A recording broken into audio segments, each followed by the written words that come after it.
My fiancé's mother clinked her glass. We're so happy Mark is finally marrying someone presentable. Unlike his last choice, what was her name, dear? The one who... My future husband went pale as the caterer dropped a tray. That would be me, Mrs. Blackthorne. My phone buzzed with a text from Mark. Can't make dinner tonight. Mother needs me. I stared at the message while standing outside the restaurant where I'd been waiting for 45 minutes. This was the third time this month. The waiter kept glancing at my empty table with pity. I typed and deleted 3 different responses. It's okay, I understand. Delete. We need to talk about this pattern. Delete. Your mother or me, Mark? Choose. Delete. Instead, I sent nothing at all and walked home in my new heels that were already giving me blisters. The thing about dating Mark Blackthorne was that everyone knew his name before they knew mine. At coffee shops, the barista would light up when he ordered his usual vanilla latte. Oh my gosh, are you related to the Blackthorne family? The ones who own half the city. I'd stand beside him, invisible, holding my plain black coffee and wishing I could disappear entirely. Before we continue with Olivia's transformation, I want to thank you for joining me. If you believe every woman deserves respect regardless of background, please subscribe. It's free and helps us reach more women. Now let's see how this unfolds. But Mark wasn't the problem. Not really. He'd hold my hand under restaurant tables and whisper jokes that made me snort laugh in the most inappropriate moments. In our tiny studio apartment, he'd dance with me in his boxers while pancakes burned on the stove. He'd trace patterns on my back at night and promise me we'd build something beautiful together, something that belonged just to us. The problem was his mother. Mrs. Victoria Blackthorne didn't just dislike me. She studied me with the focused intensity of a scientist examining a particularly disappointing specimen. During our first meeting, she'd asked about my parents' occupations, my college GPA, and whether I had any family money, with the casualness of someone discussing the weather. When I mentioned my father worked construction and my mother cleaned houses, the temperature in the room seemed to drop 10 degrees. How industrious, she'd said, her smile sharp enough to cut glass. After that, Mark started making excuses. Family dinners became business meetings. Holiday gatherings turned into important social events, where +1s weren't appropriate. I found myself spending Christmas Eve alone, watching old movies and eating takeout Chinese food while Mark attended his family's annual charity gala. She just needs time, he'd say whenever I brought up her obvious disdain. Mother's protective of the family reputation. Once she sees how happy you make me, everything will change. But months passed and nothing changed except my growing certainty that I was fighting a losing battle. The breaking point came on a Tuesday evening in March. Mark had finally convinced his mother to have dinner with both of us at their family estate. I'd spent my entire paycheck on a conservative navy dress and practiced conversation topics in the mirror. I was ready to prove I belonged in their world. Mrs. Blackthorne greeted me at the door wearing pearls that probably cost more than my car. Olivia, dear. How lovely that you could join us. Her tone suggested it wasn't lovely at all. Dinner was an interrogation disguised as polite conversation. She asked about my career prospects, my 5-year plan, my thoughts on proper child-rearing techniques. Each question felt designed to highlight everything I lacked. I answered carefully, trying to strike the right balance between confident and humble, ambitious and traditional. Then she delivered the blow that changed everything. Mark tells me you two have been discussing marriage, she said, cutting her filet mignon with surgical precision. How quaint. Of course, you understand that any woman who marries into this family must meet certain standards. Social standing, educational background, family connections. The usual requirements. I felt my face burning. I think I meet those standards, Mrs. Blackthorne. Her laugh was soft and devastating. Oh, my dear girl. You think my son would actually marry someone like you? This little romance is charming, but let's be realistic about expectations. Mark said nothing. He just stared at his plate while his mother continued her character assassination. The Blackthorne name represents something in this city. Tradition. Excellence. Legacy.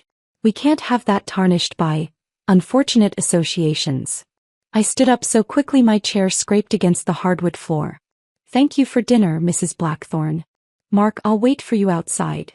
But he didn't follow me. I stood on their circular driveway for 20 minutes, listening to muffled voices through the dining room windows. When Mark finally emerged, his face was pale and defeated. "She's right, Olivia. I'm sorry, but she's right. This isn't going to work." Those words echoed in my head for weeks afterward. I moved back in with my roommate, avoided our usual coffee shop, and threw myself into work with desperate intensity. But I couldn't escape the whispers that followed me everywhere. "Isn't that the girl who tried to trap Mark Blackthorne? She actually thought she had a chance with him. Poor thing. Someone should have warned her." The humiliation was suffocating. But somewhere in that darkness something else began to grow. Something cold and calculating and patient. If Victoria Blackthorne thought I wasn't good enough for her world, I'd prove her wrong. Not by begging for acceptance, but by building something so powerful she'd have no choice but to acknowledge my worth. I opened my laptop and began researching Blackthorne Enterprises' competitors. If they wanted to play games about who belonged where, I'd show them how the game was really won. The first thing I did was change my name. Not legally, not yet, but professionally. Olivia Chin became Olivia Vexley, a combination of my grandmother's maiden name and something that sounded like old money. The business cards I ordered were thick, cream-colored stock with embossed lettering.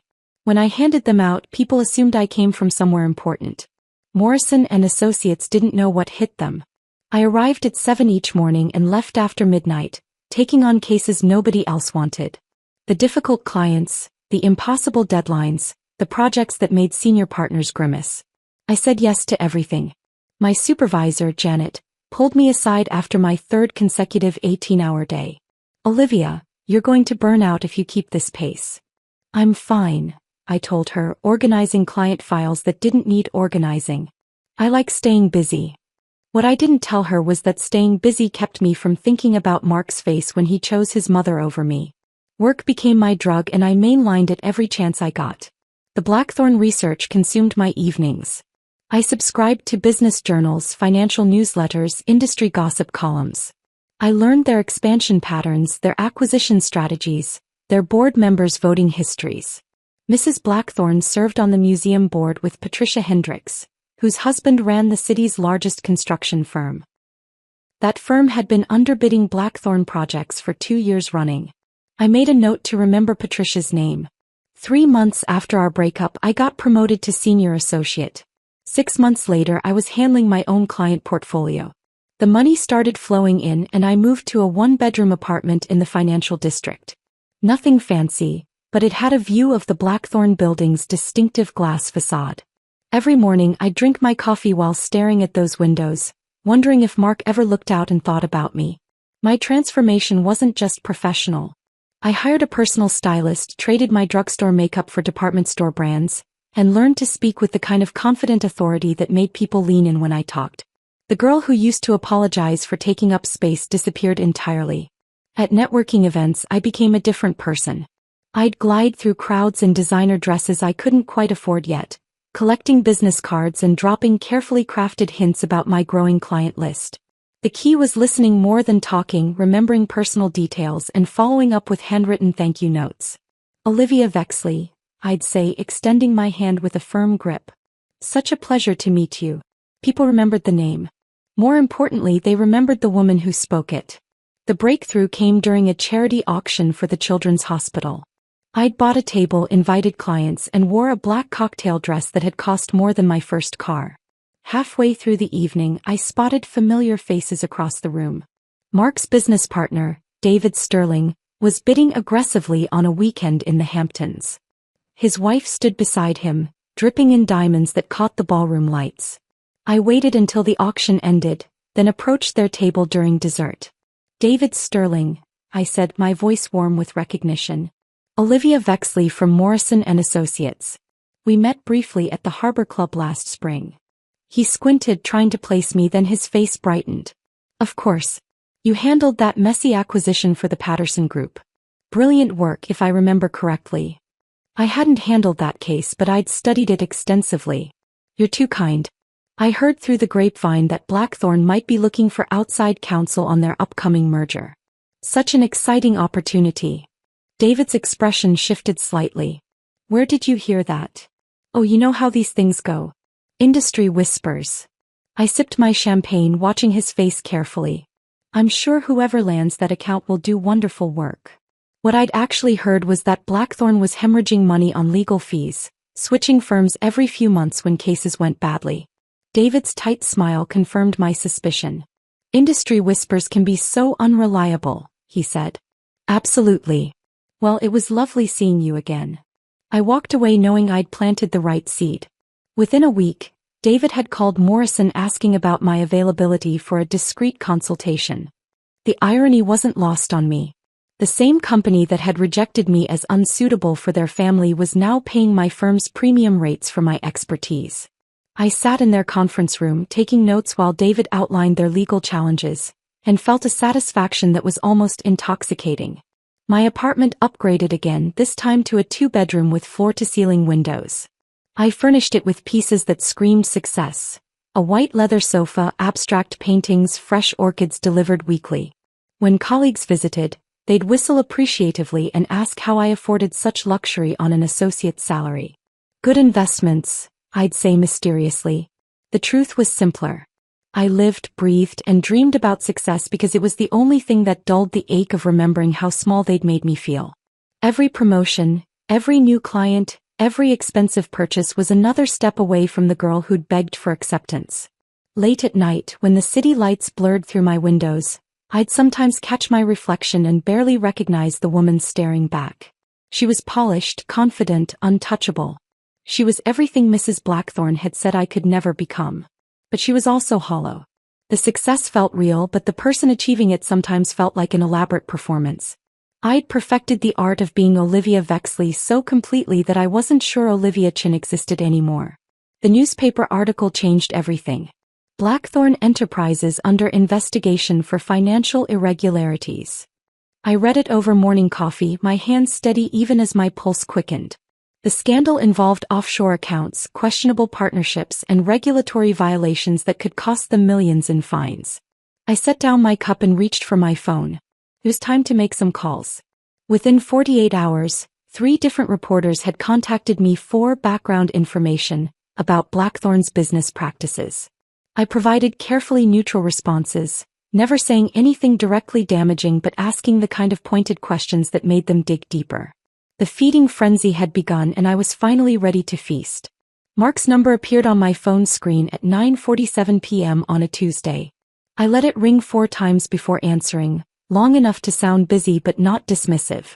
Olivia. His voice cracked slightly on my name. I know I don't have the right to call, but I need to see you. Please. I set down my wine glass and walked to my floor-to-ceiling windows, watching the city lights blur below. Of course, Mark. I'd love to catch up. The warmth in my voice was perfect, surprised but genuinely pleased. I could hear him exhale with relief. Thank you. I wasn't sure you'd want to talk to me after everything. Water under the bridge, I said softly. We're both adults. How about Thursday at Chez Laurent? 7:30. I chose the restaurant deliberately. It was where he'd taken me for our 6-month anniversary, back when I thought we had a future together. The reservation was hard to get, expensive enough to suggest I was doing well for myself, intimate enough to make him comfortable. Thursday arrived gray and drizzling.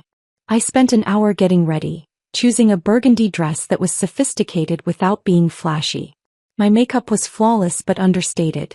I wanted to look successful, confident, but not like I was trying too hard. Mark was already seated when I arrived, fidgeting with his water glass. He stood when he saw me and for a moment his face showed genuine surprise. You look incredible, Olivia. I smiled and let him pull out my chair. Thank you. You look good too. It wasn't entirely true. He'd lost weight and not in a healthy way. His expensive suit hung loosely on his frame, and there were dark circles under his eyes that makeup couldn't hide. The golden boy I'd fallen in love with looked diminished somehow. I've been following your career, he said once we'd ordered. Morrison & Associates is lucky to have you. Partner track already from what I hear. The work keeps me busy. I took a small sip of my wine. But I love what I do. There's something satisfying about solving complex problems. He nodded, then stared at his hands. Olivia, I need to apologize. The way things ended between us, it wasn't fair to you. Mark, you don't need to. Yes, I do. He looked up and I saw genuine regret in his eyes. My mother pushed and I should have pushed back. I should have fought for us. I reached across the table and briefly touched his hand. You were protecting your family. I understand that now. The lie came easily. What I understood was that he was weak and weakness could be useful. The thing is, he continued, his voice dropping, we're in trouble. The company, I mean. The scandal hit us harder than we expected. I nodded sympathetically. I saw the news coverage. That must be incredibly stressful. We're hemorrhaging clients. 3 major accounts pulled out last month alone. The board is talking about bringing in outside investors, maybe even selling. I'm so sorry, Mark. Your family's business means everything to you. He leaned forward and I could smell the desperation coming off him in waves. That's actually why I called. I know this sounds crazy, but we need someone with capital. Someone with a clean reputation who understands our industry. I tilted my head, curious but not eager. What are you thinking? Your client portfolio at Morrison is impressive. Some of those companies have serious investment capital. And your personal success. He gestured around the expensive restaurant. You've clearly done well for yourself. I've been fortunate, I said modestly. Would you consider investing? In Blackthorn Enterprises, I mean. We'd offer you significant returns, board representation, whatever you'd need to make it worthwhile. I set down my fork and looked at him carefully. Mark, are you asking me to save your family's company? His face flushed. I know how it sounds. But you're the smartest person I know when it comes to business. And despite everything that happened between us, I trust you. The irony was delicious. I let silence stretch between us, watching him squirm. I'd need to see the books, I said finally. Complete financial disclosure. And I'd want to meet with your board directly. Of course. Absolutely. I can arrange that. And Mark. I looked directly into his eyes. If I do this, I'm not doing it as your ex-girlfriend. I'm doing it as a businesswoman. My personal feelings can't factor into investment decisions. He nodded eagerly. I understand completely. The first board meeting was scheduled for the following week in Blackthorn's mahogany-paneled conference room. I arrived 15 minutes early, wearing a charcoal gray suit that cost more than most people's monthly rent.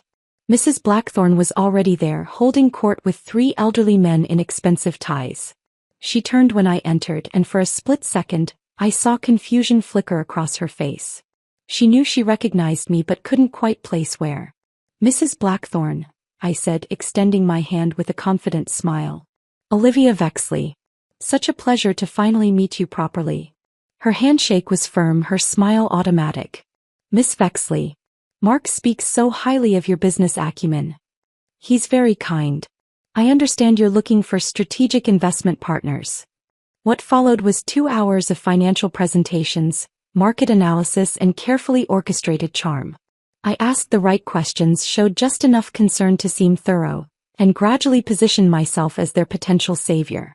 Mrs. Blackthorn was particularly attentive, commenting on my sophisticated understanding of market dynamics, and my refreshingly direct communication style.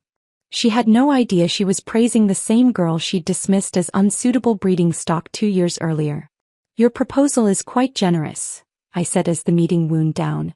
But I'd need certain assurances before committing this level of capital. What kind of assurances? David Sterling asked. I opened my leather portfolio and pulled out a typed list. Standard investor protections mostly. Board oversight, quarterly reporting requirements, strategic input on major decisions. I paused, scanning the document. And given the personal nature of my relationship with Mark, I'd need some guarantee of long-term stability. Mrs. Blackthorn leaned forward. What do you mean? Well, if Mark and I were to marry, it would create additional stakeholder alignment. My investment would become a family investment, which provides certain legal protections that benefit everyone. The room went quiet. Mark's eyes widened, but I could see him processing the logic. You're suggesting marriage as a business arrangement? Mrs. Blackthorn asked. I'm suggesting that marriages between business partners often create stronger, more stable partnerships, I replied calmly. It's not uncommon in family-owned enterprises. I watched her weigh the options. $20 million in desperately needed capital versus her personal dislike of me. Money won. That's actually quite practical, she said slowly. The contract negotiations took 3 weeks. I insisted on reviewing every clause, every contingency, every possible loophole. My lawyers earned their fees, but they didn't know about the one clause I wrote myself and slipped into the final draft at the last minute. Section 47B, buried on page 36 between insurance requirements and audit procedures. Investment agreement contingent upon marriage ceremony between primary investor Vexley and company heir Blackthorne, within 60 days of contract execution. Mrs. Blackthorne signed without reading past page 10. Mark signed because his mother told him to. The board members signed because they wanted their company saved. I signed because I just bought myself a front row seat to their destruction. The first headline appeared in the Business Tribune 3 days after the contracts were signed: Blackthorne heir to wed mystery executive Olivia Vexley. By noon, 6 more publications had picked up the story. The financial blogs called it a strategic alliance, while the society pages speculated about my background with barely concealed hunger. I sat in my office, reading each article with clinical detachment. Mystery executive was their favorite phrase. None of them had connected Olivia Vexley to the girl Mark had dated 2 years ago. My transformation was so complete that even investigative journalists couldn't see past the designer suits and corporate credentials. Mark called that afternoon, his voice tight with stress. The media attention is getting intense. Mother thinks we should have the wedding planner issue a statement. What kind of statement? I asked, though I already knew. Something about keeping the ceremony private. Family only. You know how she feels about publicity. I smiled, watching my reflection in my office window. Actually, Mark, I think we should embrace the attention. This is good for the company's image. Shows stability, confidence in the future. There was silence on the other end. You want a big wedding? I want the right wedding. The kind that sends a message to your investors and competitors alike. 3 days later, Mrs. Blackthorne called me directly. Her voice was honey-sweet, but I could hear the steel underneath. Olivia, darling, I've been thinking about our conversation with Mark. Perhaps a larger celebration would be appropriate after all. Something that reflects the family's status. I'm so glad you agree, Mrs. Blackthorne. I was hoping you'd help me plan it. Your taste is legendary. The flattery worked perfectly. Within a week, she'd taken over the entire production, treating it like a military campaign. The venue she chose was the Meridian Club, an exclusive downtown location where presidents had held fundraisers and oil barons had celebrated mergers. The guest list grew to 300 of the city's most influential people. I played my role perfectly, appearing grateful for her guidance while quietly inserting my own requirements.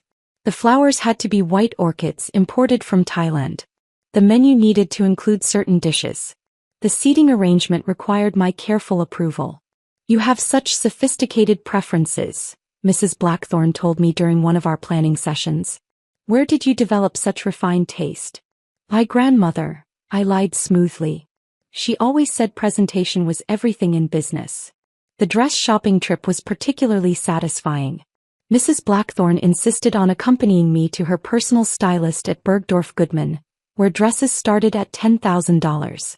The staff treated her like royalty, bringing champagne and offering private consultation rooms. This is the one, she declared when I emerged in a silk creation that looked like liquid moonlight. Absolutely perfect. You look like you were born to wear couture. I turned slowly in front of the three-way mirror, watching her face in the reflection. Her eyes held the same approval she'd once reserved for Mark's Princeton diploma and his trust fund statements. It's beautiful, I agreed. But perhaps we should look at a few more options? Nonsense. This dress was made for you. She insisted on paying for it herself, along with the veil, the shoes, and the pearl necklace that had belonged to her mother. Each purchase was another chain binding me to the family, another investment in the fantasy that I belonged in their world. The bridal shower was held at Mrs. Blackthorne's estate, attended by 40 women who'd never spoken to me before the engagement announcement. They air-kissed my cheeks and complimented my ring, asking carefully neutral questions about my family and background. Olivia's people are from the West Coast, Mrs. Blackthorne would explain when someone pushed too hard. Very private family. Old money, you know how discreet they can be. I nodded along, playing the mysterious heiress to perfection. Let them imagine trust funds and family compounds. The truth was so much more interesting. Mark grew increasingly nervous as the wedding approached. During our final dress rehearsal, he pulled me aside in the church vestibule. "Are you sure about this, Olivia? Once we do this, there's no going back." I adjusted his tie, letting my fingers linger on his chest. "Cold feet, darling? It's not that. It's just, this all happened so fast. The business deal, the engagement, the wedding. Sometimes I feel like I'm watching someone else's life." "Everything worthwhile happens fast," I told him. "Besides, your mother is thrilled. Look how happy she is." We both glanced toward the sanctuary, where Mrs. Blackthorne was directing the florists with military precision. She wore a burgundy dress that probably cost more than most people's cars, and her smile was radiant. "She does seem pleased," Mark admitted. "She loves me now," I said, and it wasn't entirely a lie. Mrs. Blackthorne did love the version of me she'd created in her head. The cultured, wealthy woman who would elevate her son's status and secure the family's financial future. That night, I stood alone in the bridal suite of the city's most expensive hotel. The dress hung in the closet, still in its protective bag. My shoes were arranged neatly by the door. The veil, with its intricate beadwork and 15-foot train, was spread across an armchair like a ghost. The mirror showed me a woman I barely recognized. My skin glowed from expensive facials, my hair was styled in an elegant updo that had taken 2 hours to perfect, and my nails were painted the exact shade of blush pink Mrs. Blackthorne had chosen for the reception flowers. I looked like everything they'd said I could never be. Refined, sophisticated, worthy. My phone buzzed with a text from my former roommate Sarah. "Saw the announcement in the paper. Can't believe you're marrying that guy after what his family put you through. Are you okay?" I deleted the message without responding. Sarah belonged to a different life, one where I'd been vulnerable and hopeful and naive enough to believe love conquered all. That girl was gone. Tomorrow's guest list read like a directory of power. Senators, judges, media moguls, oil executives. Half the state's political establishment would be watching me walk down the aisle. The other half would be reading about it in Sunday's society pages. None of them would see Olivia Chin, the accountant's daughter who'd been deemed unworthy of their world. They'd see Olivia Vexley, the mysterious investor who'd rescued a failing dynasty and married into American aristocracy. I poured myself a glass of champagne from the bottle Mrs. Blackthorne had sent up with her compliments. The bubbles tickled my throat as I raised the glass to my reflection. "Tomorrow," I whispered to the stranger in the mirror, "they'll finally meet the real me." The city lights twinkled outside my window, and somewhere in that glittering maze, the Blackthorne family slept peacefully, dreaming of their triumphant tomorrow. They had no idea that their salvation was actually their reckoning, gift wrapped in silk and promises. The morning arrived with picture-perfect spring sunshine streaming through the cathedral's stained glass windows.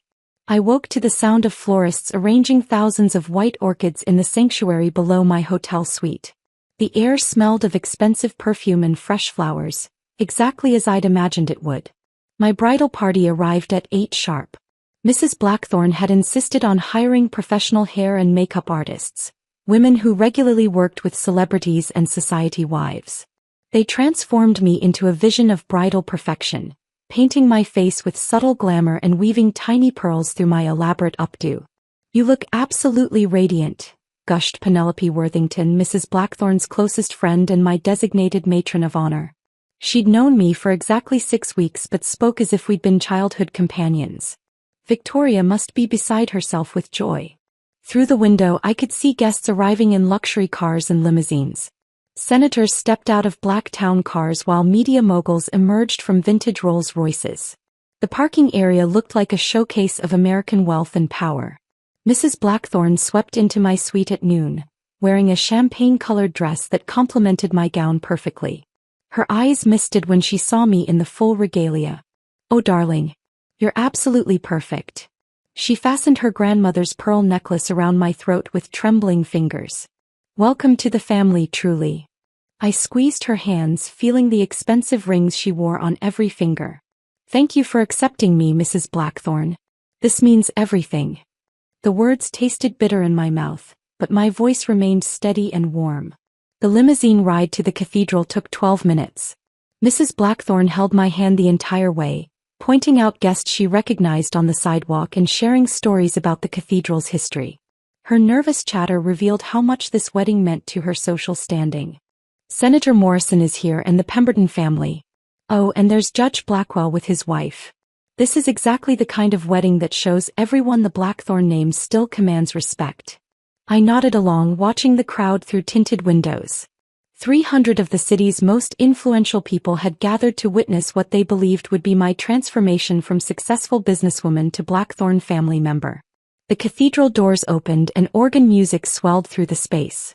My heart rate accelerated, but not from bridal nerves. This was the exhilaration of a perfectly executed plan reaching its climax. Mark waited at the altar in his custom-tailored tuxedo, flanked by 6 groomsmen who represented old money, political connections, and business dynasties. His face showed relief when he saw me appear at the cathedral's entrance. For a moment I almost felt sorry for him. Almost. The walk down the aisle felt eternal and instantaneous simultaneously. Every step carried me past faces I'd studied in business magazines and society columns. These were the people who'd dismissed me as unsuitable, who'd whispered about my failed relationship with Mark, who'd never bothered to learn my real name. Judge Pemberton, Mrs. Blackthorn's longtime friend, officiated the ceremony. His voice echoed through the cathedral as he spoke about marriage, commitment, and the joining of 2 families. The irony was delicious. If anyone has any reason why these 2 should not be wed, speak now or forever hold your peace. The traditional words hung in the air. This was usually just ceremonial, a formality that passed without incident. But I felt my pulse quicken. This was my moment. Judge Pemberton smiled at the silence and continued. Mark, please take Olivia's hand. Mark reached toward me, his fingers warm and slightly trembling. The moment our skin touched, time seemed to slow. I could hear my heartbeat in my ears, could feel the weight of 300 pairs of eyes watching us. But instead of placing my hand in his, I stepped back.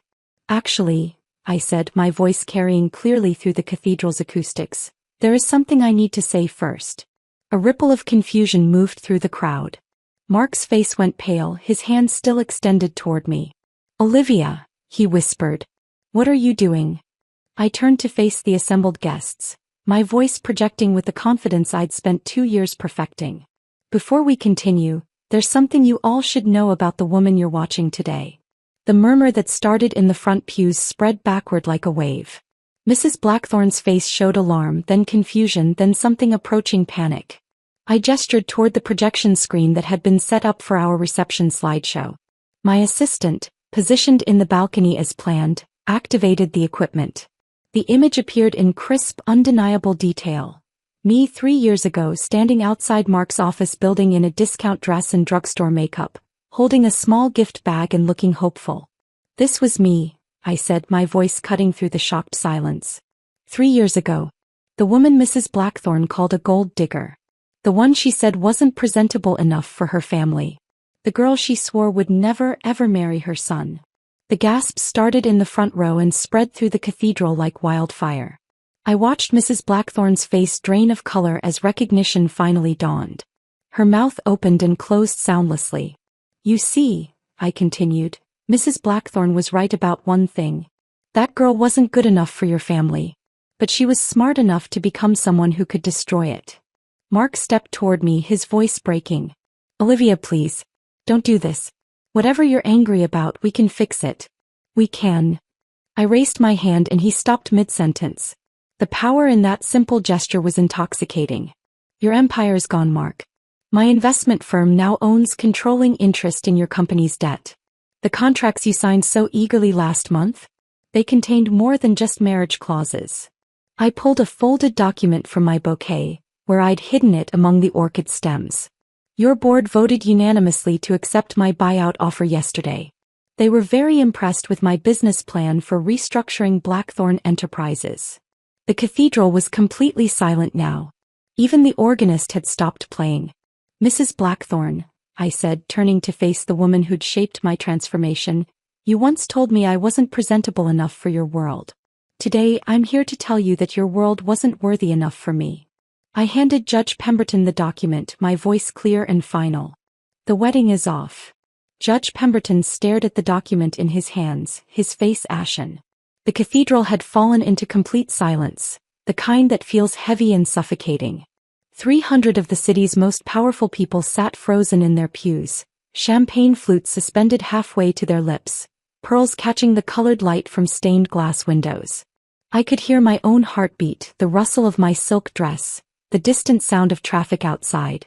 Mrs. Blackthorne stood beside the altar like a statue, her mouth slightly open, one hand pressed against her throat where my borrowed pearl necklace had been just hours earlier.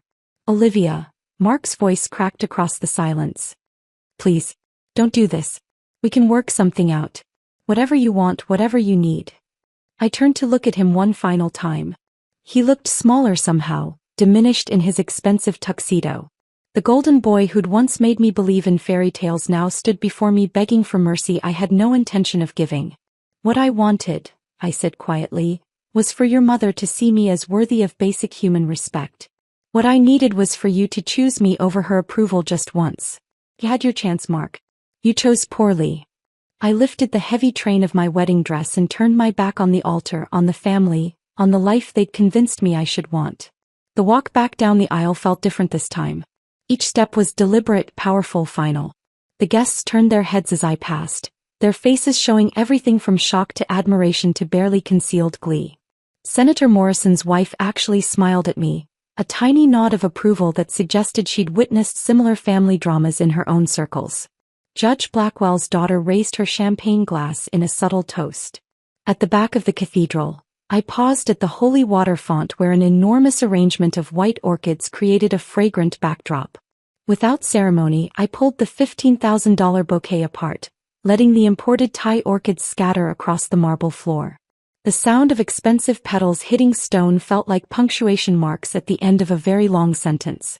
Mrs. Blackthorne's voice finally found itself, echoing off the cathedral walls. "Stop her. Someone stop her. This is insane."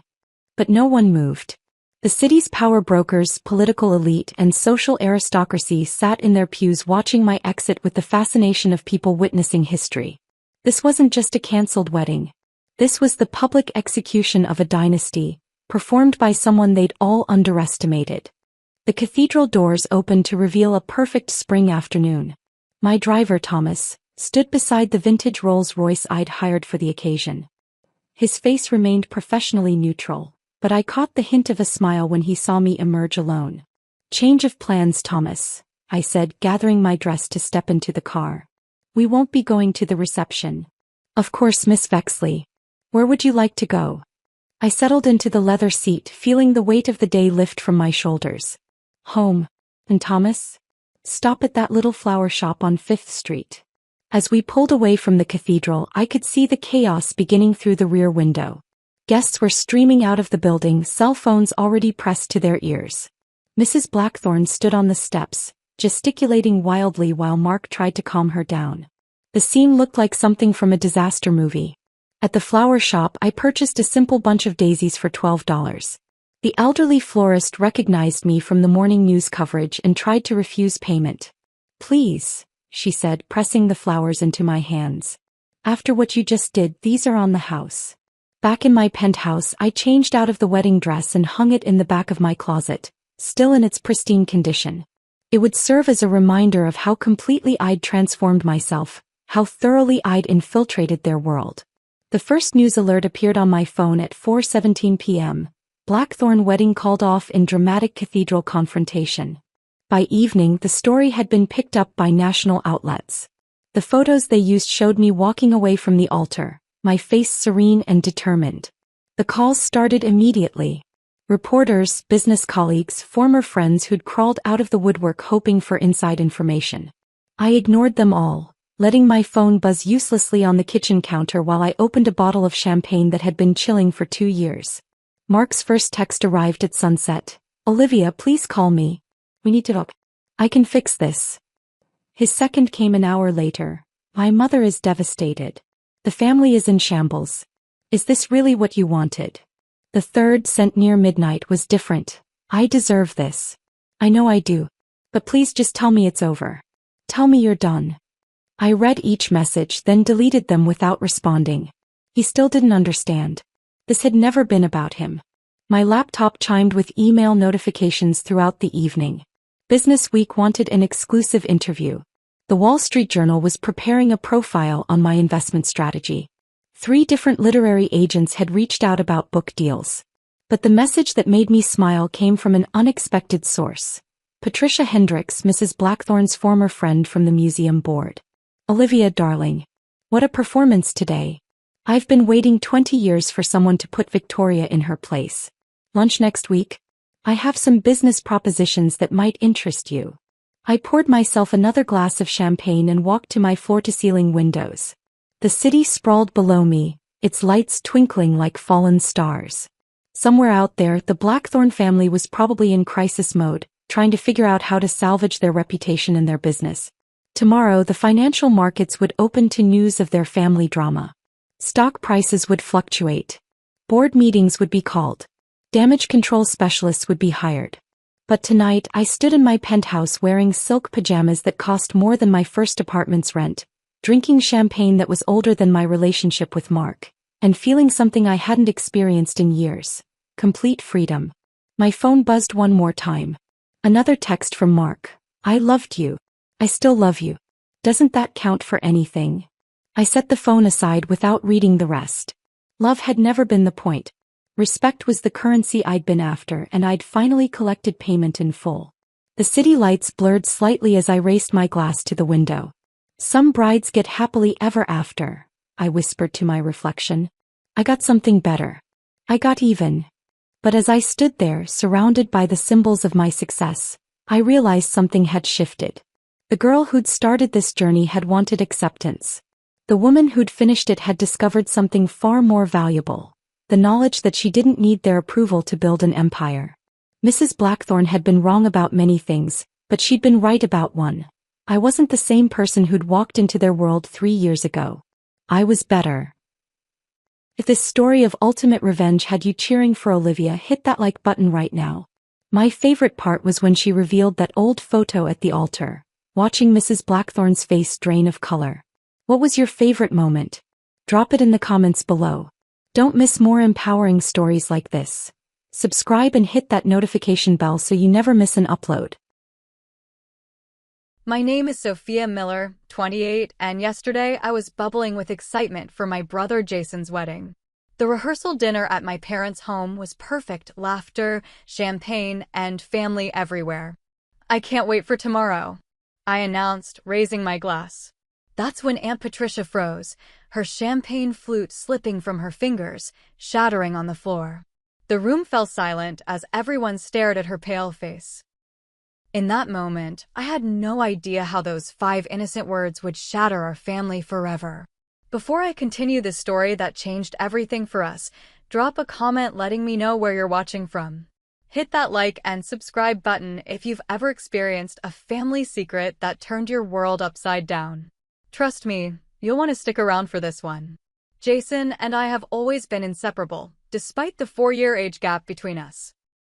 At 32, my brother had found his perfect match in Megan Parker, 29, a kindergarten teacher with kind eyes and a laugh that filled rooms. They'd been together for 5 years, having met through mutual friends at a charity fundraiser. I still remember how Jason called me that night, uncharacteristically animated, saying he'd met someone special. Over the years, I watched their relationship blossom into something truly beautiful, the kind of love most people spend their lives searching for. Our family had always been close-knit. Our parents, Thomas and Laura Miller, had been married for 35 years and still looked at each other with genuine affection. Dad worked as an architect, Mom as a high school English teacher, and they'd created a warm, loving home for Jason and me in our suburban neighborhood in Pennsylvania. Our extended family was just as important to us. Holiday gatherings, summer barbecues, birthday celebrations. We rarely missed an opportunity to come together. The past 6 months had been a whirlwind of wedding preparations. As a bridesmaid and Jason's only sister, I found myself caught up in a flurry of dress fittings, cake tastings, and late-night phone calls with my brother when he panicked about his vows. Megan had asked me to help choose the flowers, knowing my background in design would come in handy. We'd spent countless hours scrolling through Pinterest boards and visiting florists until we found the perfect arrangement of white roses and blue hydrangeas. The rehearsal dinner brought everyone together the night before the big day.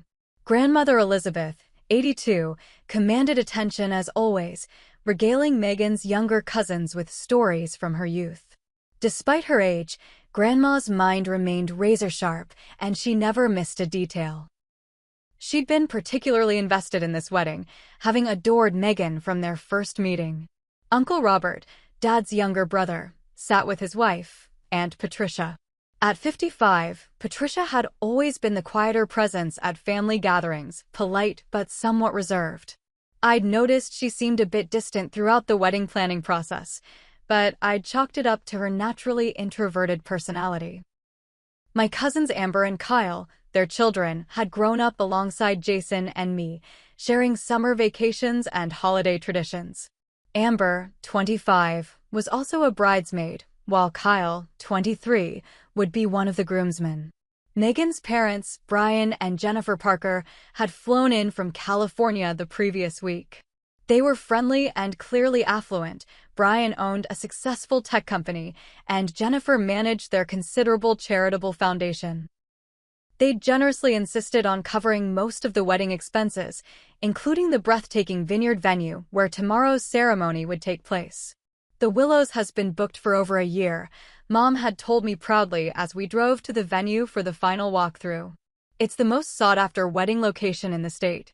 The estate featured rolling hills covered in grapevines, a restored 19th-century mansion, and a reception hall with floor-to-ceiling windows overlooking a lake. Tomorrow, white chairs would line the lawn where Jason and Meghan would say their vows beneath a flower-covered arch, with the setting sun painting the sky behind them. I'd noticed some tension between my parents and Aunt Patricia during the planning process.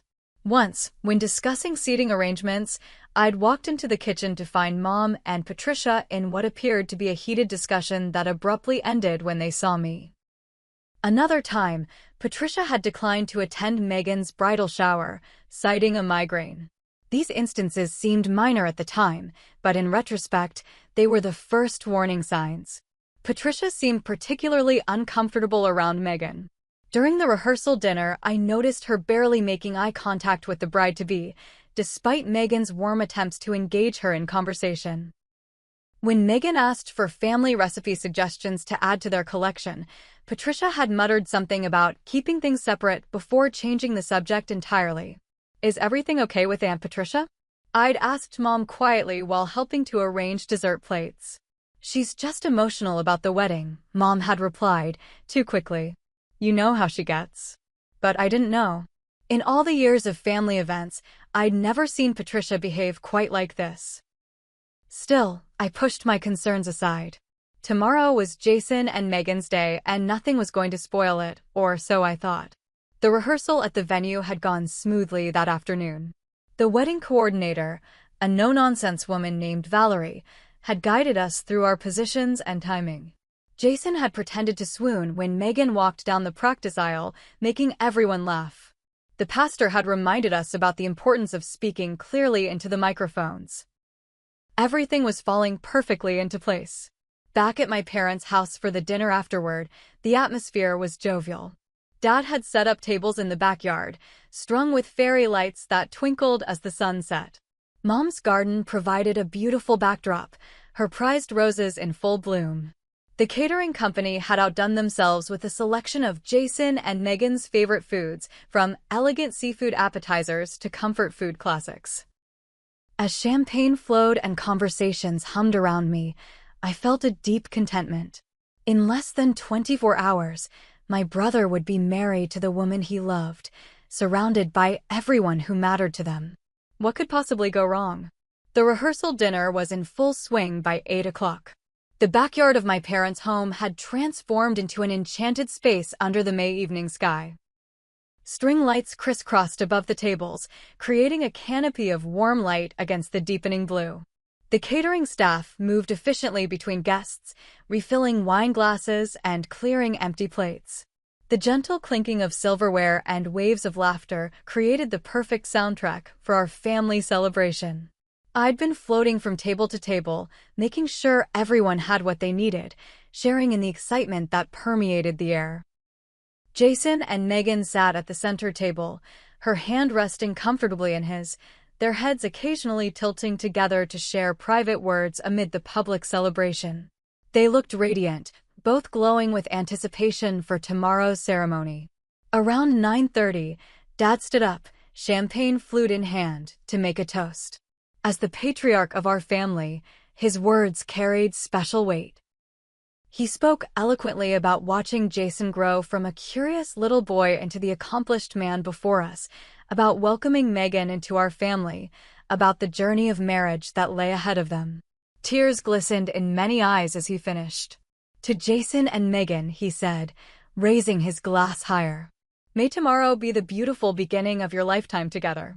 To Jason and Megan, everyone echoed, glasses lifting in unison. The momentum of toasts continued. Megan's father spoke next, followed by her maid of honor. When the formal toasts concluded, conversations resumed and people began to mingle again. I found myself standing near the dessert table with Jason, Megan, and several family members, including Aunt Patricia. The conversation turned to last-minute wedding details. "I still can't believe we're actually here," Megan said, her face flushed with happiness. "After all the planning, it's finally happening." "I know." I agreed enthusiastically, raising my glass. "I can't wait for tomorrow." The words had barely left my mouth when I heard the distinct sound of glass shattering. All eyes turned to Aunt Patricia. Her champagne flute lay in pieces at her feet, the golden liquid seeping into the patio stones. But more alarming was Patricia herself. The color had drained completely from her face, her eyes wide with what I could only describe as horror. She looked as though she'd seen a ghost, or perhaps more accurately, as though she'd become one herself. "Patricia?" Uncle Robert reached for his wife's arm. "Are you all right?" For a long moment, she didn't respond. Her gaze remained fixed on me, then shifted to Jason and Megan. The silence stretched uncomfortably until she finally seemed to collect herself. "I'm sorry," she managed, her voice barely above a whisper. "I don't know what happened. The glass just slipped." A server quickly approached with a broom and dustpan, and the moment began to pass. Conversation tentatively resumed, but the atmosphere had changed. An undercurrent of tension had replaced the easy joy of moments before. "Let me help you clean up," Megan offered kindly to Patricia, apparently attributing the older woman's reaction to simple embarrassment over the broken glass. "No," Patricia said sharply, then softened. "Thank you, but I'm fine. I think I just need some air." She walked briskly toward the side of the house, with Uncle Robert following close behind. From where I stood, I could see them engaged in what appeared to be an intense conversation. Patricia's hands moved animatedly while Robert seemed to be trying to calm her. My father had noticed too. He excused himself from his conversation and made his way over to them. I watched as he joined their huddle, his expression growing increasingly serious as Patricia spoke. Something was very wrong. Driven by concern and curiosity, I casually moved closer, pretending to adjust some flowers on a nearby table. I couldn't hear everything, but fragments of their conversation reached me. "Can't let this happen, Thomas," Patricia was saying, her voice urgent. "She doesn't know?" I heard her ask my father, who shook his head. "It's not the right time," Dad responded firmly. "We've discussed this."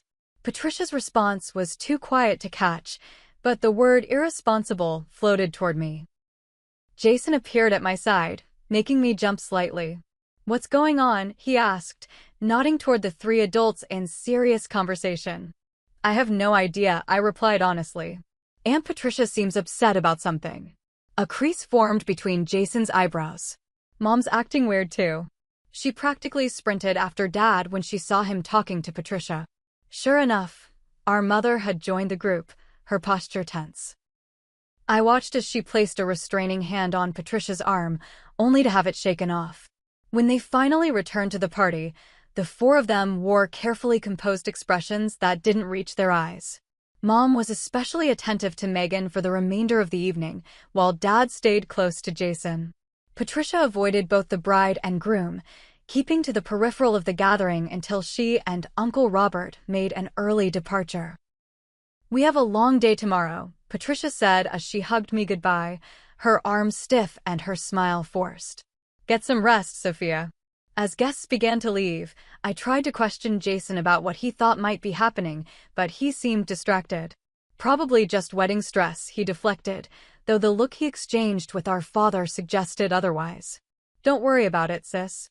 By 11, only immediate family remained, clearing the last of the dishes and packing leftover food. Megan kissed Jason goodnight. Tradition dictated they spend their last night as single people apart and left with her parents for their hotel. Jason would be staying at the same hotel, but in a separate room. Everything's fine, Mom assured me when I asked her directly about Patricia's reaction. Your aunt gets emotional at big family events. You know how she is. But I didn't know. And their insistence that nothing was wrong only convinced me further that something significant was being hidden. As I lay in my childhood bedroom that night, sleep eluded me. My mind replayed the evening's events on loop, Patricia's face as the glass slipped from her fingers, the hushed, urgent conversation, the strange tension that had settled over our family like a heavy blanket. Something about my innocent comment, "I can't wait for tomorrow," had triggered a reaction that seemed wildly disproportionate. What could possibly be so wrong about tomorrow?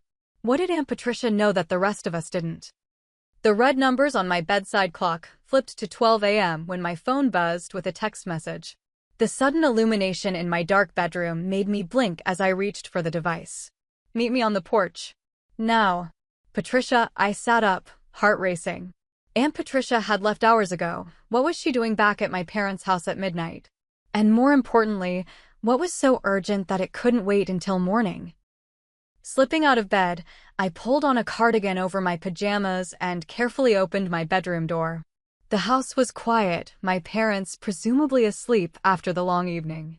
I crept down the stairs, avoiding the third step that had creaked since my childhood, and made my way to the front door.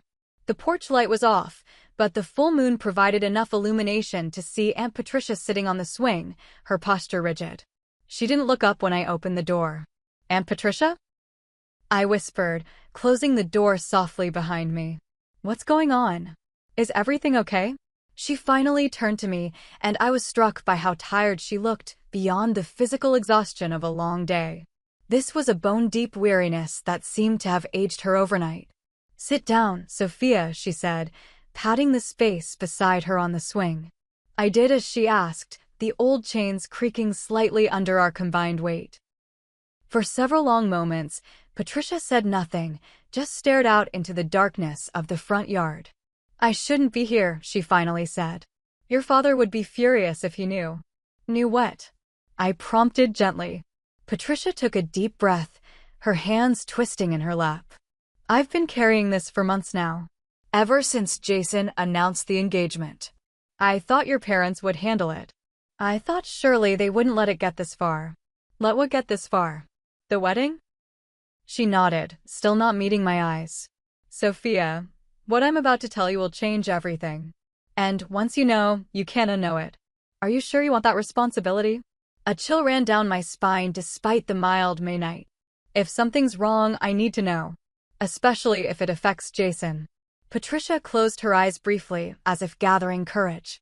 25 years ago, your mother and Brian Parker had an affair. The words hung in the air between us, incomprehensible at first. My mother and Brian Parker? Megan's father? They hadn't even known each other 25 years ago, had they? That's not possible, I said automatically. Mom and Dad have been together since college. And the Parkers live in California. We only met them when Jason started dating Megan. The Parkers moved to California 23 years ago, Patricia corrected. Before that, they lived here, in this very neighborhood. Brian and Jennifer, your parents, Robert and I, we were all friends. Until the affair.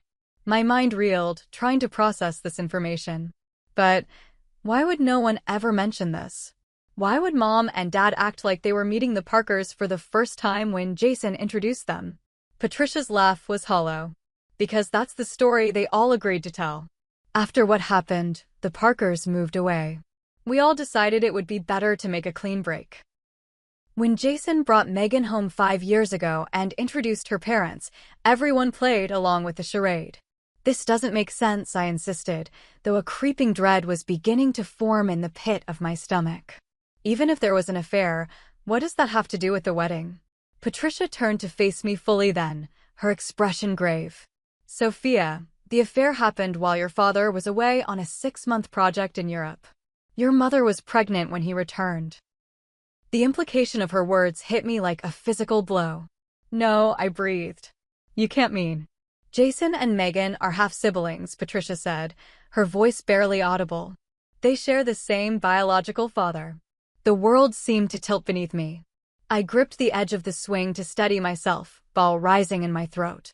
That's not possible, I whispered, though even as I said it, pieces were falling into place, the tension I'd observed, the strange reactions, the secret conversations. How do you know this? I managed to ask. Did Mom tell you? Patricia shook her head. I found out by accident. Last Christmas, I was helping your grandmother organize some old papers. I found letters from Brian to your mother. They were explicit about the affair and about the pregnancy.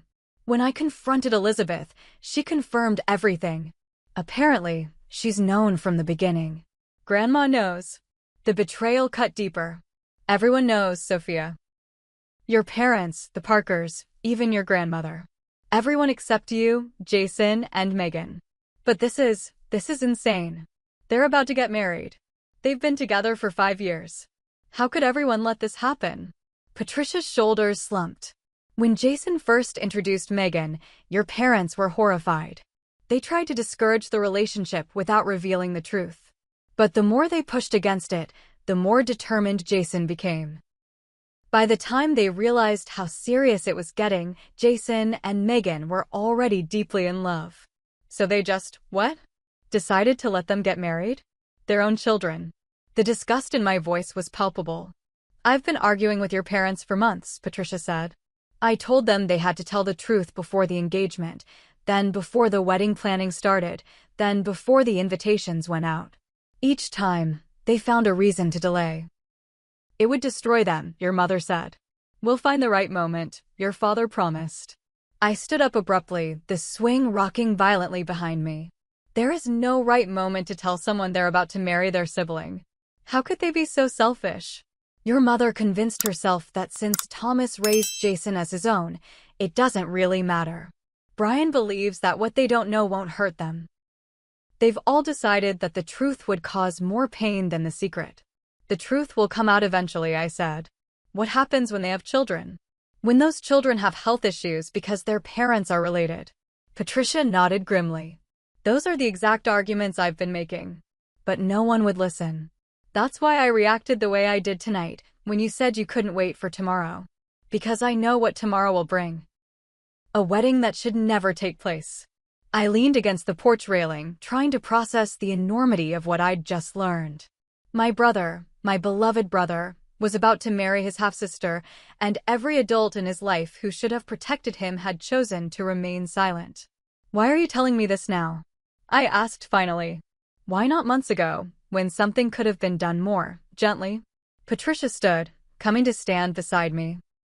Because tomorrow is the wedding, Sophia. Because I've run out of time to convince the others to do the right thing. Because now that you know, you have the power to stop this. By destroying my brother's world the night before his wedding, my voice cracked. By saving him from a greater pain down the road, Patricia corrected gently. I'm sorry to put this on you. But I couldn't live with myself if I said nothing. She squeezed my shoulder once, then walked down the porch steps toward her car parked on the street. Patricia, I called after her, my voice small in the vast night. What am I supposed to do with this?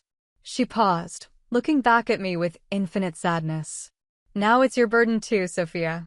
You'll have to decide what kind of sister you want to be, the one who tells a hard truth, or the one who lives with a devastating lie. I watched her drive away, then sank down onto the porch steps, my legs no longer able to support me. The fairy tale wedding we'd been planning for months now seemed like a grotesque mockery. The family I thought I knew had been built on lies so profound I could barely comprehend them. And in just a few hours, if I did nothing, my brother would marry his own sister. I don't remember how long I sat on those porch steps, paralyzed by the weight of Patricia's revelation. Minutes or hours might have passed before rage began to replace shock, propelling me to my feet and through the front door. The house was dark and quiet, but a sliver of light shone from beneath the kitchen door. My parents were still awake. Of course they were. How could anyone sleep peacefully while orchestrating such a monstrous deception? I pushed the kitchen door open with more force than necessary, making it bang against the wall. Mom and Dad sat at the table, cups of tea before them, their faces haggard in the harsh overhead light. They looked up at my entrance, and I knew immediately from their expressions that they'd been discussing exactly what Patricia had just revealed to me. "You know," Dad said quietly. "Not a question." "Patricia told you," Mom added, her voice hollow. "How could you?" The words tore from my throat, raw with betrayal. "How could you let this happen?" Mom reached for me, but I stepped back, repulsed by the gesture. "Sweetheart, please try to understand." "Understand what?"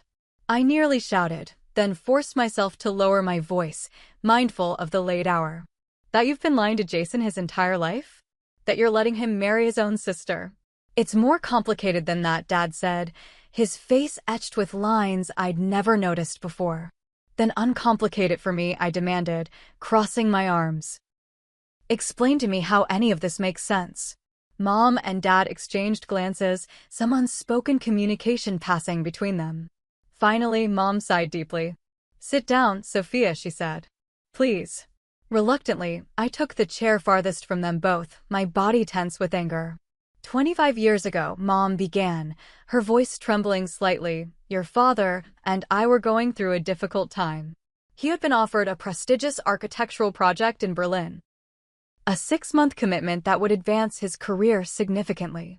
I supported his decision to go, but being alone with a 3-year-old, with you, was harder than I anticipated. Brian and Jennifer had just moved into the neighborhood," Dad continued, his voice surprisingly steady. "They were friendly, welcoming. Brian offered to help your mother with things around the house, yard work, errands when you were sick. We became friends," Mom said. "And then, more than friends." "Spare me the details," I said coldly. "Patricia already told me about the affair." Mom flinched but nodded. "When your father returned from Germany, I was already 2 months pregnant. I confessed everything immediately." I looked at my father, trying to imagine the pain he must have felt in that moment. His face remained impassive, but his knuckles were white where he gripped his mug. "I made the decision to forgive your mother," he said quietly, "and to raise the child as my own." "Did Brian know?" I asked. Mom nodded. "He wanted to leave Jennifer, to be with me and the baby.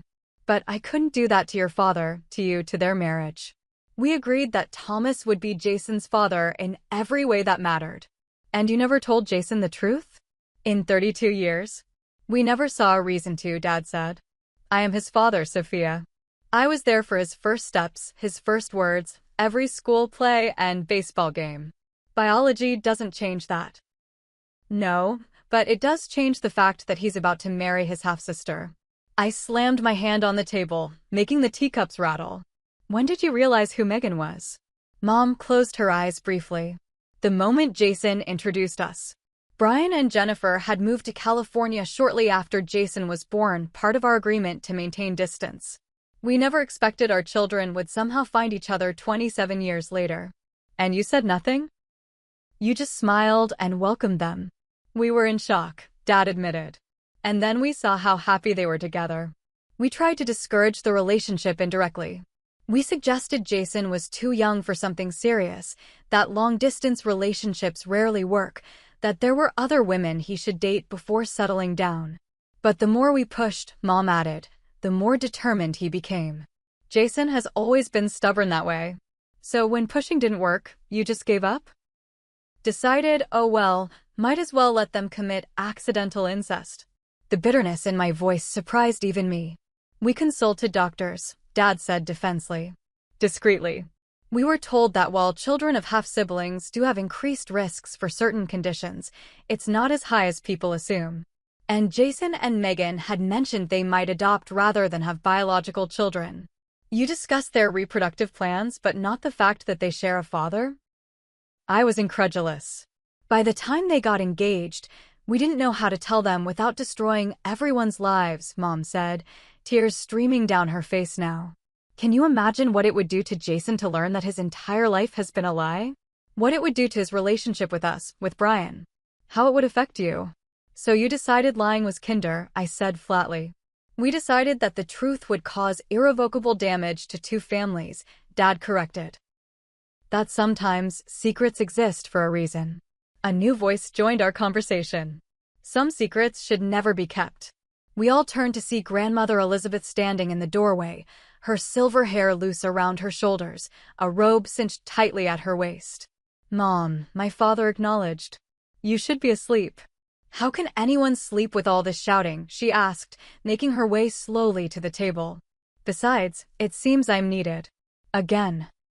You knew too, I accused, the betrayal expanding to encompass yet another person I'd trusted implicitly. All this time. Of course I knew, Grandma said, lowering herself into a chair.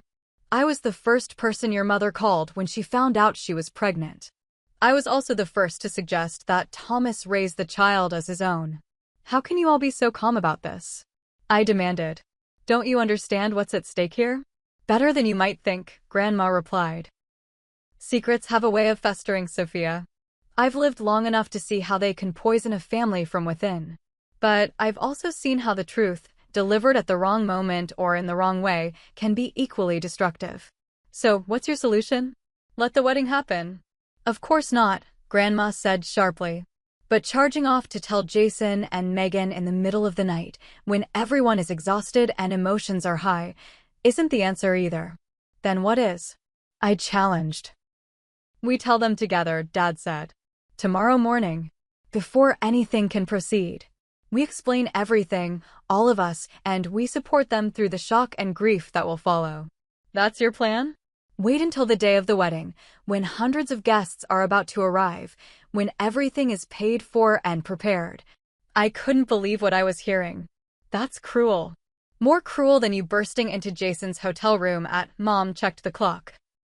1:30 in the morning to shatter his world alone.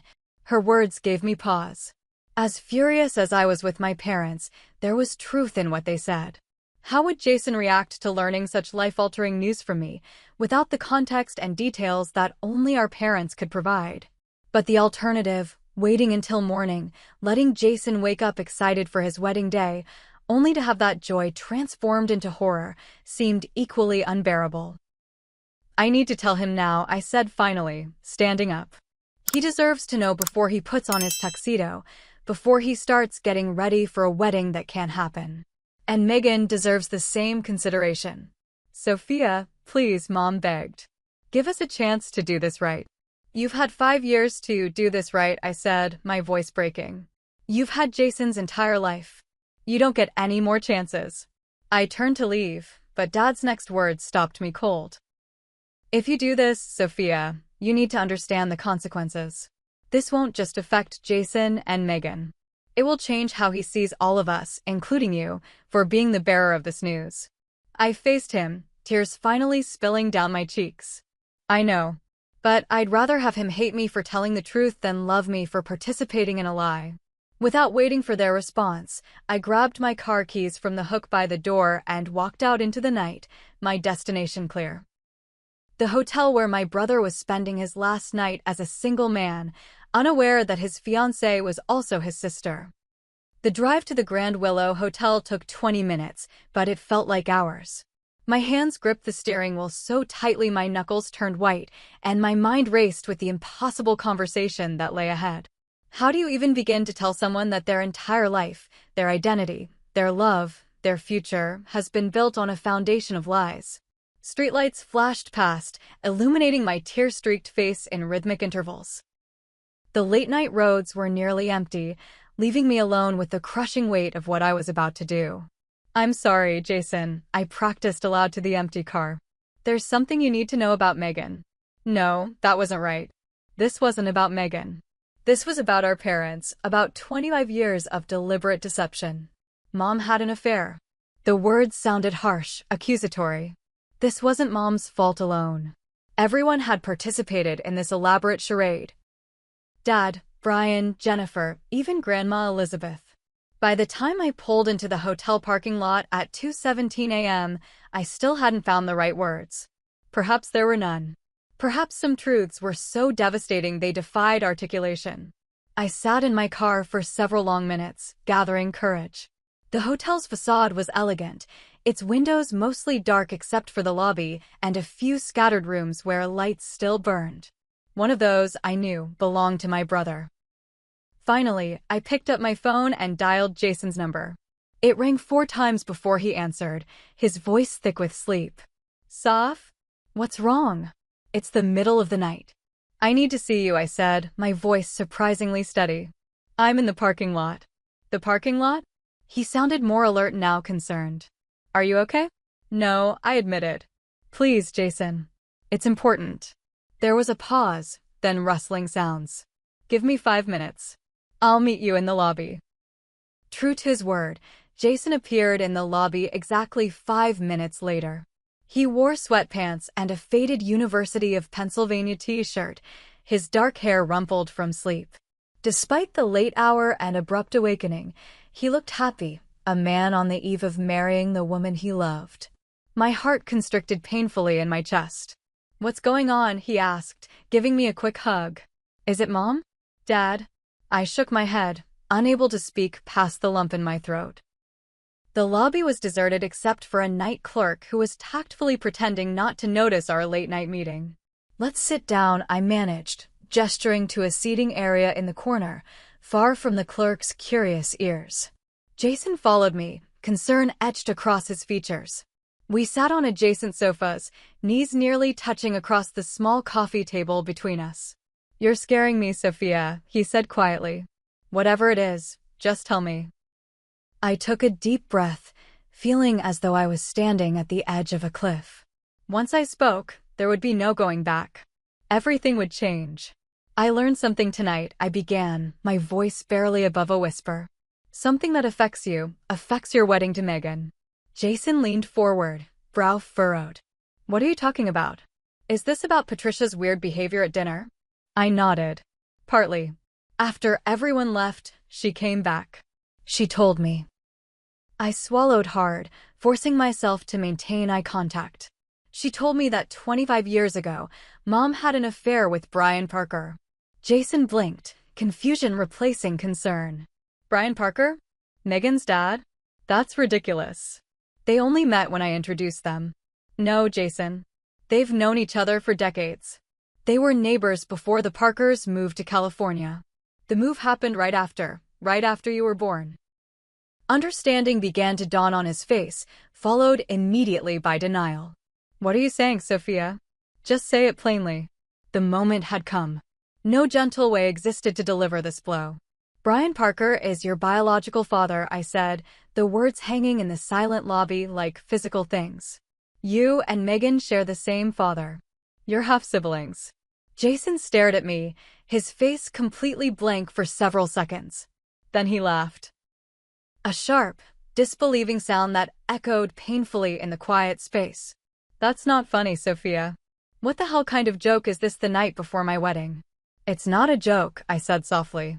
"I wish it were." "This is insane," he said, standing abruptly. "You're saying that Mom cheated on Dad, got pregnant with me, and everyone has been lying about it my entire life? And I just happened to fall in love with my own sister? Do you hear how crazy that sounds?" "I know it sounds impossible." "It doesn't sound impossible. It sounds like a bad soap opera." His voice rose, attracting a concerned glance from the night clerk.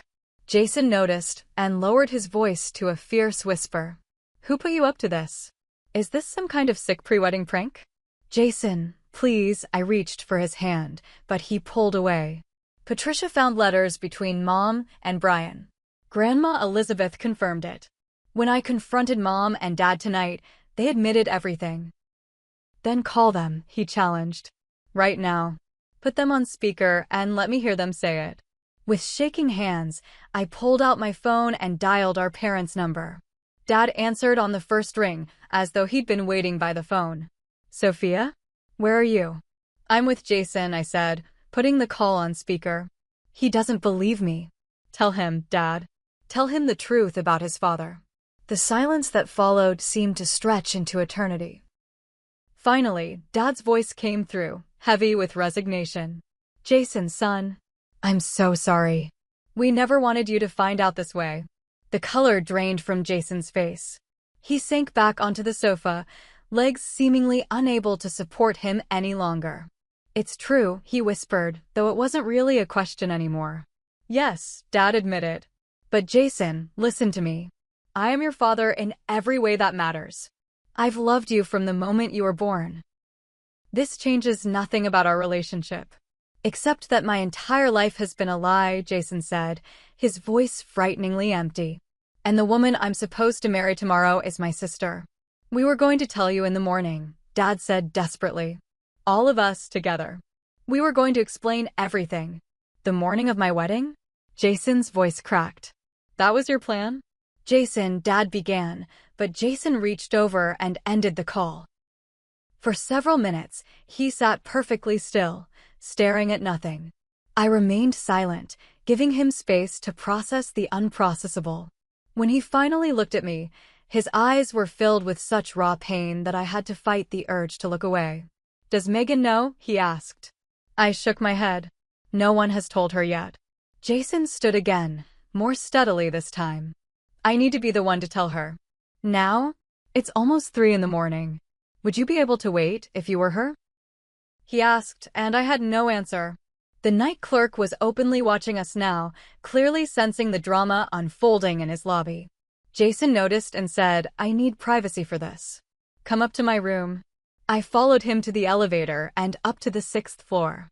His room was a mess of wedding preparations, his tuxedo hanging on the closet door, gifts for his groomsmen arranged on the desk, Megan's picture smiling from the nightstand.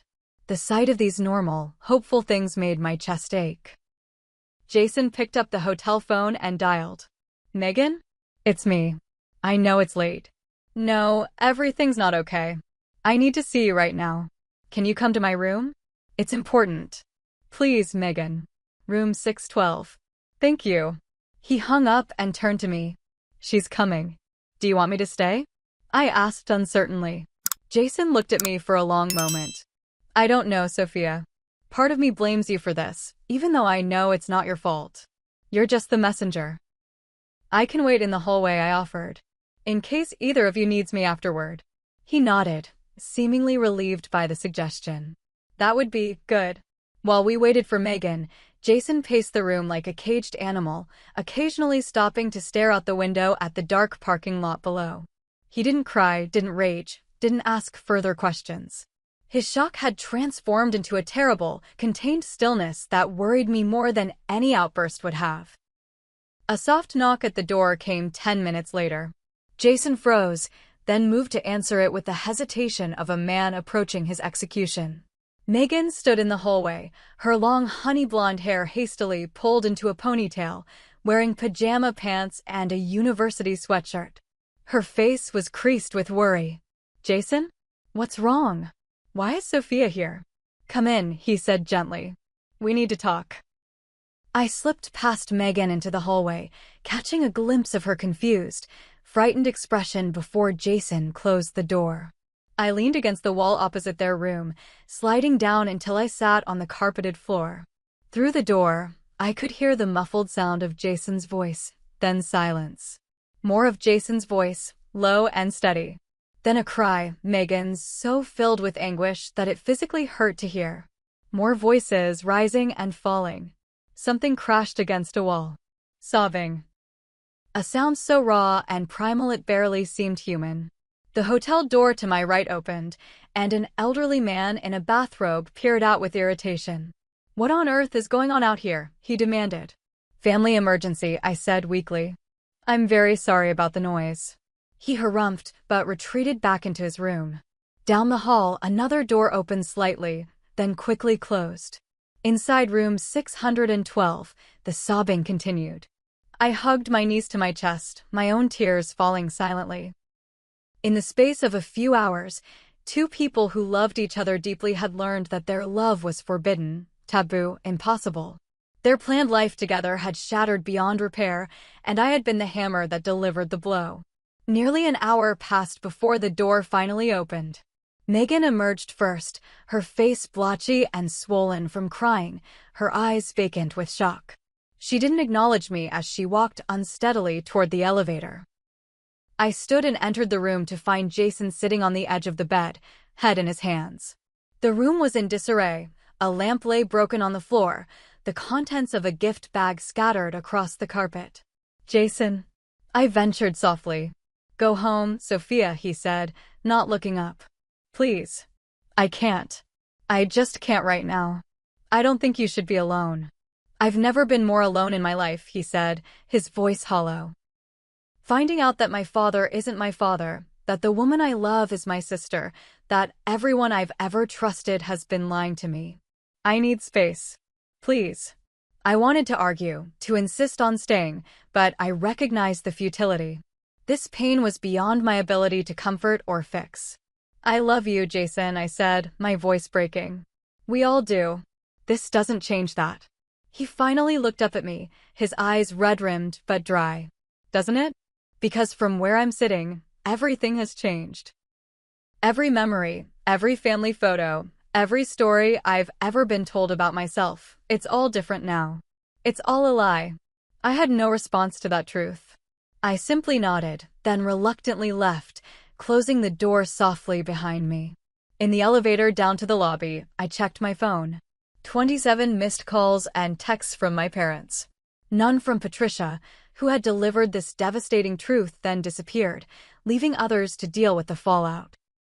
As I walked through the deserted lobby, the night clerk watched me with undisguised curiosity. I wondered what he thought had happened, a pre-wedding fight, cold feet, family drama of a more conventional variety. How could he possibly imagine the truth? In my car, I sat motionless behind the wheel, too exhausted and emotionally drained to drive. The wedding was certainly off.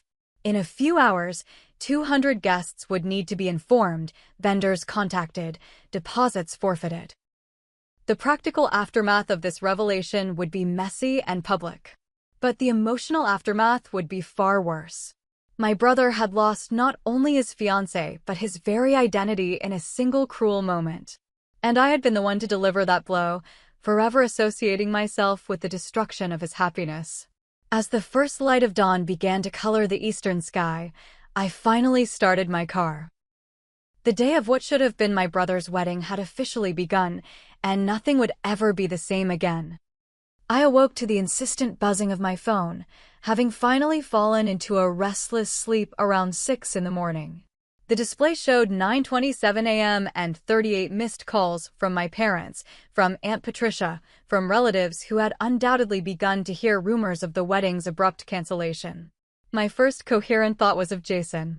I called his number immediately, but it went straight to voicemail. Next, I tried Megan, with the same result. Their phones were either off, or they were declining calls, neither of which surprised me. The most recent text was from my father. "We're at the venue. The Parkers are here too. Please come. We need you." I dressed quickly in jeans and a sweater, not the bridesmaid's dress hanging in my closet, and drove to the Willows. The irony wasn't lost on me. I was heading to the wedding venue, but under circumstances none of us could have imagined 24 hours earlier. The estate looked eerily beautiful as I pulled up the long, tree-lined drive. White chairs were already arranged in neat rows on the lawn. An arch draped with flowers stood at the end of the aisle, waiting for a couple that would never arrive. A team of caterers moved efficiently in and out of the reception hall, unaware that the food they were preparing would never be eaten. I found my parents in a small office near the main building. Mom sat rigidly in a chair, her eyes swollen from crying, while Dad paced the room.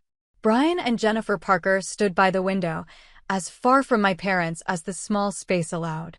The tension was thick enough to cut with a knife. "Sophia," Dad acknowledged when I entered. "Have you heard from Jason?" I shook my head. "His phone's off. Megan's too." Jennifer Parker made a small, wounded sound. She was an elegant woman in her late 50s, her blonde hair so similar to Megan's, pulled back in a tight bun. Her husband stood beside her, his hand on her shoulder. Brian Parker was tall and broad-shouldered, with graying hair and familiar eyes, Jason's eyes, I realized with a jolt. "This is your fault," Jennifer said suddenly, looking directly at my mother. "All of it. You couldn't keep your hands off my husband 25 years ago, and now our children are paying the price." "That's enough, Jennifer," Brian said quietly. "No, it's not nearly enough." Jennifer's voice rose. "We agreed never to speak of this again. We agreed to move on with our lives, to protect our families. And now look what's happened." "We didn't know they would meet," Mom said, her voice barely audible. "How could we have predicted this?" "You should have told Jason the truth years ago," Jennifer snapped. "Before he ever met Megan, before they fell in love, before we all had to watch them plan a wedding that was doomed from the start." "And you should have told Megan," Dad countered, stepping in front of Mom protectively. "The responsibility wasn't solely ours." "Stop it, all of you," I interrupted. "Blaming each other doesn't help Jason and Megan. What are we doing about the guests? The vendors? There are 200 people expecting a wedding in." I checked my watch, less than 4 hours. Dad rubbed his forehead wearily. "We've started making calls. We're telling everyone there's been a family emergency and the wedding has to be postponed." "Postponed?" I echoed incredulously. "Not canceled." "We can't exactly tell people the truth, can we?" Brian said. "That the bride and groom just discovered their siblings?"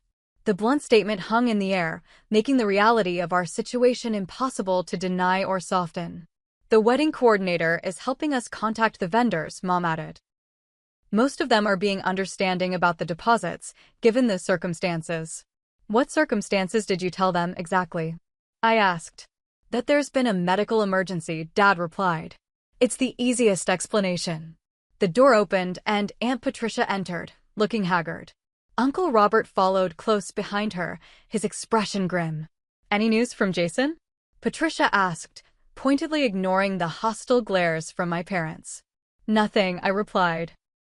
"This is on you, Patricia," Mom said bitterly. "If you had kept quiet for one more day, we could have handled this properly." "There is no proper way to handle incest, Laura," Patricia retorted. "And for the record, I didn't tell Sophia to rush to Jason in the middle of the night.